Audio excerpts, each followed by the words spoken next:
Hi అండి, అందరికీ నమస్కారం. Welcome to my channel. ఈ వీడియోలో మీ బ్యాంక్ అకౌంట్ కనుక ఎస్బీఐ ఖాతా నుంచి జీతాలు మరియు పెన్షన్లు తీసుకునే ఉద్యోగ పెన్షనర్లకి అదిరిపోయే శుభవార్త అండి.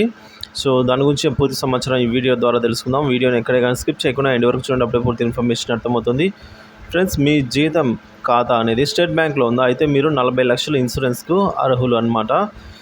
So state bank of India SBI, దీన్ని ట్రెజరీ బ్యాంక్ అని కూడా అంటాము. ప్రభుత్వ ఆర్థిక కార్యకలాపాలన్నీ దాదాపుగా ఈ బ్యాంక్ ద్వారానే అవుతూ ఉంటాయి. ముఖ్యంగా ప్రభుత్వ ఉద్యోగుల జీతాల బట్వాడాలో ఈ బ్యాంకు కీలక పాత్ర అయితే పోషిస్తూ ఉంటుంది. ప్రభుత్వ ఉద్యోగులు తమ జీతాల కోసం ఏదో ఒక బ్యాంకును ఎంచుకునే సదుపాయం ఉంటుంది. అయితే స్టేట్ బ్యాంక్ ఆఫ్ ఇండియా బ్యాంకును కనుక ఎంచుకొని ఉన్నట్లయితే, ఆ బ్యాంక్ ద్వారా మీకు జీతాలు కనుక పొందుతూ ఉన్నట్లయితే అనేక ప్రయోజనాలు అయితే బెనిఫిట్స్ ఉన్నాయండి. పైగా అవన్నీ ఉచితము.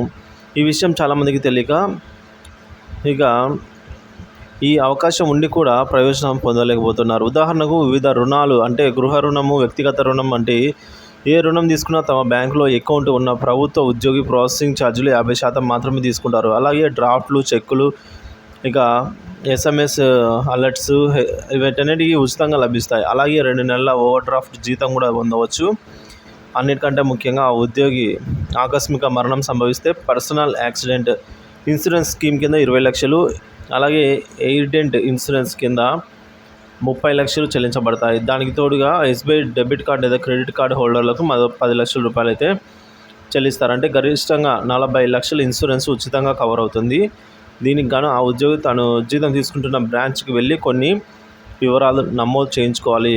సో ఈ వివరాలు నమోదు చేయించుకుంటే మాత్రమే ఈ పథకం వర్తిస్తుంది. దీనికి 4 రకాల స్లాబ్లు ఉంటాయి. జీతం 10,000 నుంచి 25,000 మధ్యలో, సిల్వర్ 25,000 నుంచి 50,000 మధ్యలో, గోల్డ్ 50 నుంచి ₹1,00,000 పొందుతుంటే డైమండ్, 1,00,000 పైబడి ఉంటే ప్లాటినం అని ఈ 4 రకాల స్లాబ్ను బట్టి ఇన్సూరెన్స్ కవరేజ్ ఉంటుంది. కేవలం ఖాతా ఉన్నంత మాత్రాన అయితే ఈ పథకం వర్తించదు. కాగా ఈ పథకం గురించి ఖచ్చితంగా అప్లై చేసుకునే వాళ్ళకు మాత్రమే వర్తిస్తుంది అన్నమాట. చాలామందికి దీని గురించి అవగాహన లేకపోవటం వల్ల బ్యాంకు ఉన్నత అధికారులు కూడా ఆశ్చర్య వ్యక్తం చేస్తున్నారండి. సో వీడియోల ద్వారా ప్రతి ఉద్యోగికి అందేలా సమాచారాన్ని అయితే ప్రచురిస్తూ ఉన్నారు. సో కాబట్టి మీలో ఎవరైనా ఇంట్రెస్ట్ ఉన్నట్లయితే తప్పకుండా మీ బ్రాంచ్కి వెళ్ళి మీరు మీ అకౌంట్ కనుక ఎస్బీఐ బ్రాంచ్లో ఉన్నట్లయితే ఈ సదుపాయాన్ని అయితే ఉపయోగించుకోగలరు.